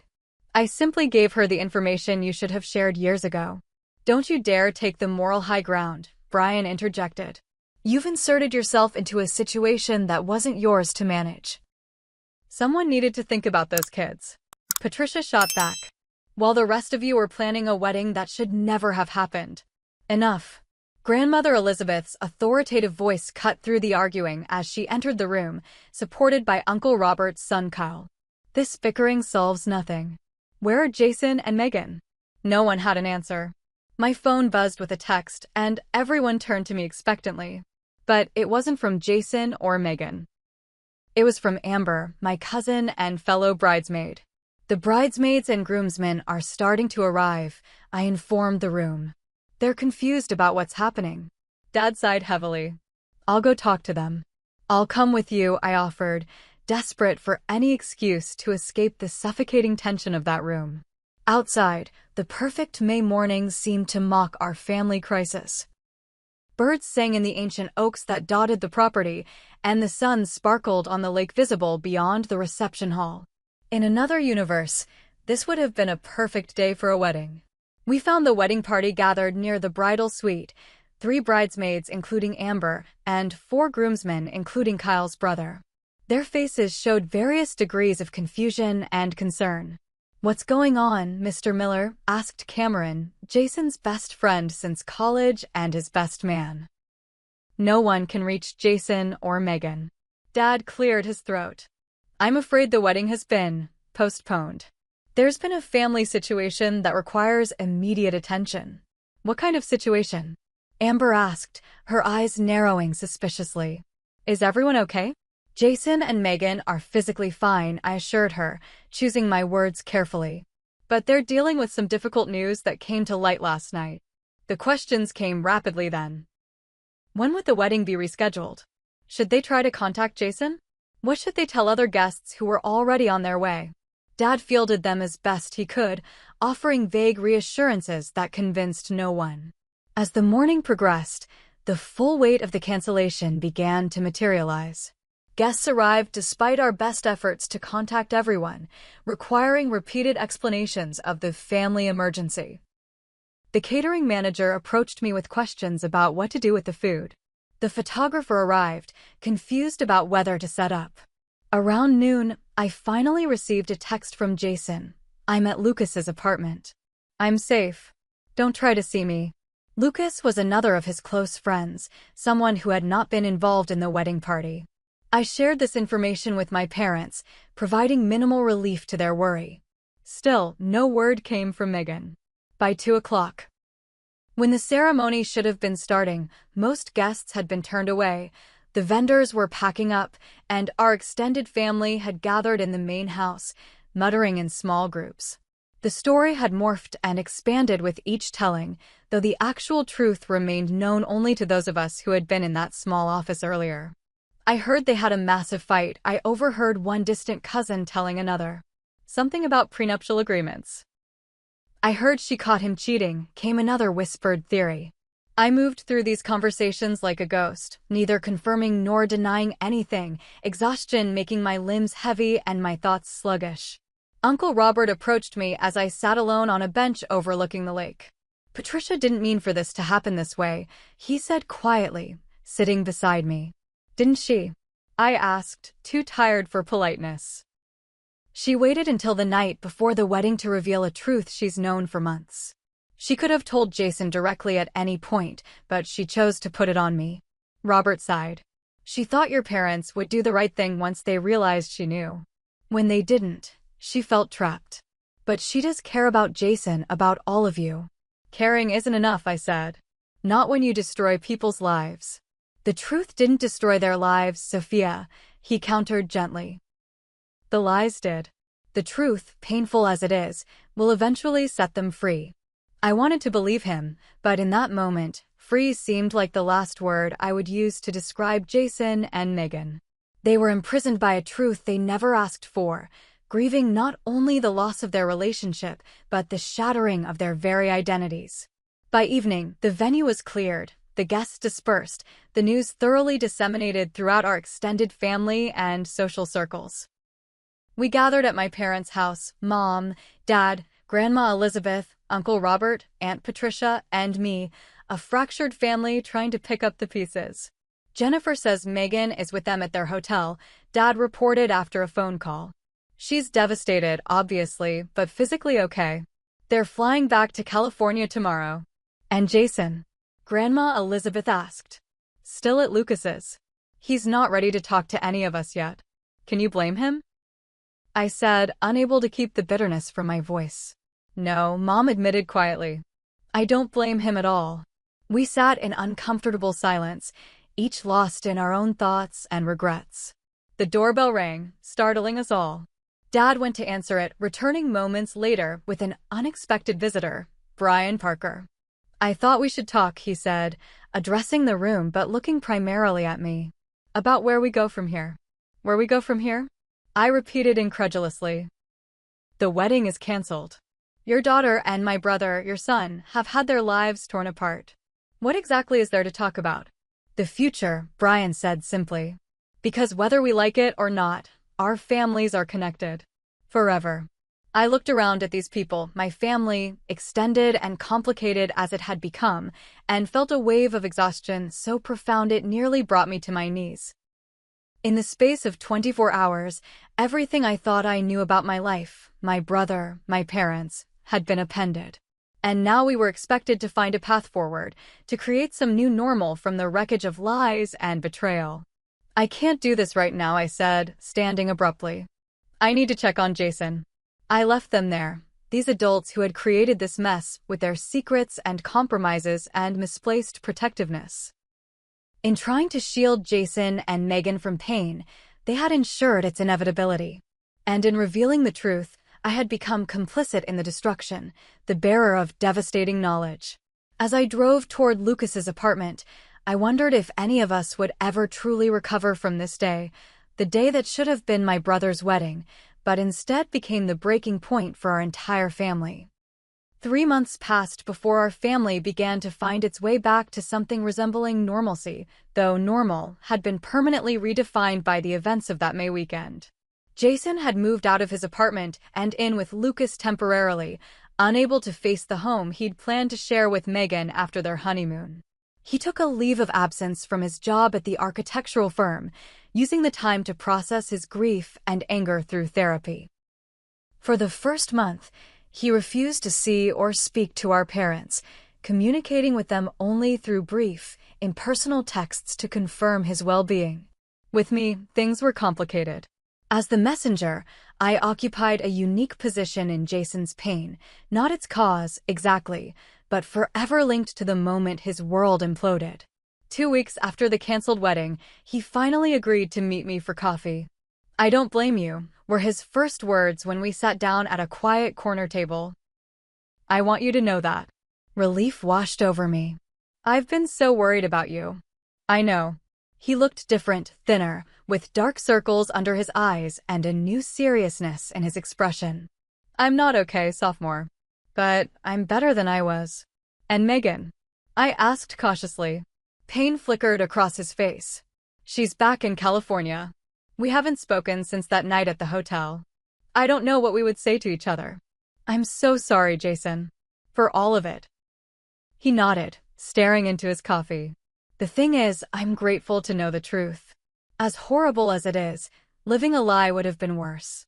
So thank you for having the courage to tell me when everyone else chose secrecy."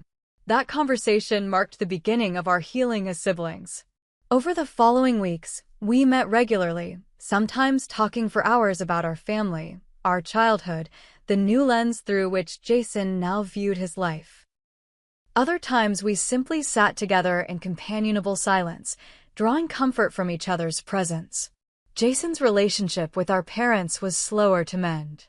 He agreed to meet them after 6 weeks, a tense dinner at a neutral restaurant where more tears were shed than words spoken. Dad, the man who had raised him as his own, struggled most with Jason's anger. "I have to redefine everything," Jason told me after that dinner. "What does it mean that Dad isn't my biological father? Does it change our relationship? Should it? I don't know how to navigate this." "He loves you," I said simply. "That's never been a lie." "I know," Jason admitted. "That's the one thing I've never doubted, even in my angriest moments."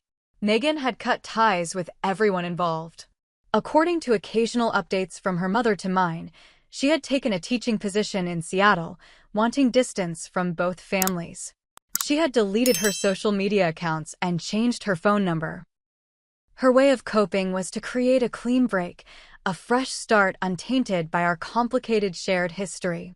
Aunt Patricia and I formed an unexpected alliance in the aftermath. As the two truth-tellers, we found ourselves similarly positioned in the family, respected for our integrity, but resented for our role in bringing painful facts to light. "Truth is a heavy burden to carry," she told me over lunch one day in July. "But secrets are heavier still." I was beginning to understand that. The knowledge I now carried of my mother's affair, my brother's paternity, the tenuous foundation on which our family had been built, was indeed a weight. But it was a weight shared in the open, not hidden away to fester and grow in darkness.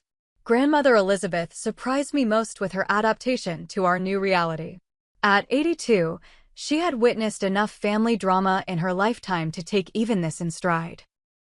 "Families are complicated, Sophia," she said when I visited her at her assisted living facility. "They always have been. In my day, we simply didn't speak about these things, but that doesn't mean they didn't happen." "But doesn't the truth hurt more sometimes?" I asked, thinking of Jason and Megan's devastation. "Sometimes," she conceded. "But lies hurt longer. They have a way of poisoning generation after generation." Your parents thought they were protecting Jason, but they were really protecting themselves from difficult conversations and uncomfortable truths. By August, small gatherings of our immediate family became possible again. Sunday dinners resumed, though with a different quality than before, more careful, more intentional, with a new awareness of how fragile family bonds could be. The Parkers remained in California, their contact with our family limited to occasional formal updates. Brian had attempted to establish a relationship with Jason as his biological father, But Jason wasn't ready. "I already have a father," he told me. "I'm not looking for another one." Thanksgiving arrived with trepidation and hope. For the first time since the wedding that wasn't, our extended family would gather together, including Uncle Robert and Aunt Patricia, whose presence had been a point of contention given Laura's lingering resentment toward her sister-in-law. "She needs to be there," Jason had insisted. Patricia was the only one brave enough to tell the truth. "I want her at Thanksgiving." And so we assembled around my parents' dining table, the empty chair where Megan would have sat as a new daughter-in-law, a palpable reminder of all that had changed. The conversation was stilted at first, carefully avoiding sensitive topics, until Jason himself addressed the elephant in the room. "I want to say something," he said, setting down his fork. "I've been in therapy for 5 months now, working through everything that happened. And I've realized something important. Family isn't just about biology. It's about love, commitment, showing up for each other even when it's hard." He looked directly at Dad. "You're my father. You always have been and you always will be. Biology doesn't change that." Dad's eyes filled with tears, and Mom reached for Jason's hand across the table. "I'm still angry about the lies," Jason continued. "I probably will be for a long time. But I'm working on forgiveness, because I love all of you. And because I understand that everyone was trying to do what they thought was right, even if they were wrong." His words broke the tension, allowing for more honest conversation throughout the meal.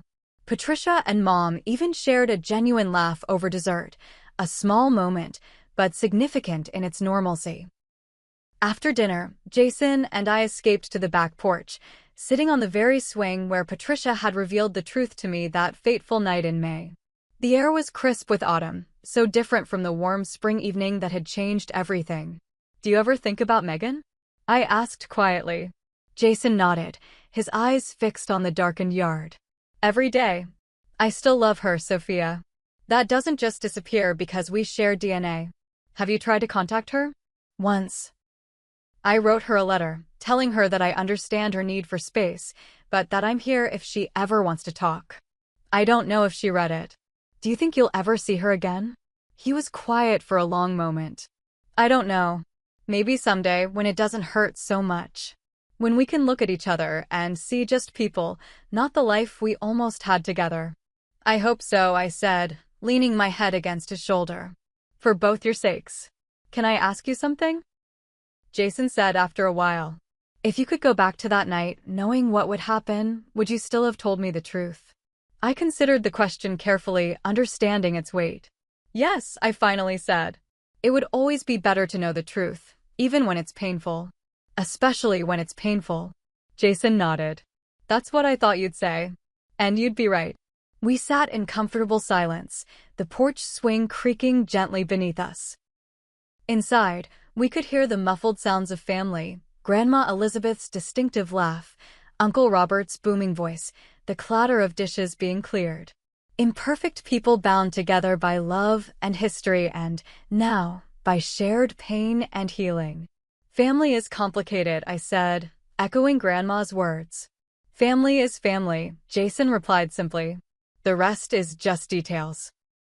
As we rejoined the others for pie and coffee, I realized that while our family would never be the same, perhaps it could be something new, something more honest, more resilient, built on truth rather than secrets. The fractures would always be visible, like lines in broken pottery mended with gold, but perhaps they would make us stronger in the broken places. 3 months after what should have been my brother's wedding day, we were still finding our way forward. But we were finding it together, one difficult conversation, one family dinner, one shared moment of laughter at a time. And in that, there was hope.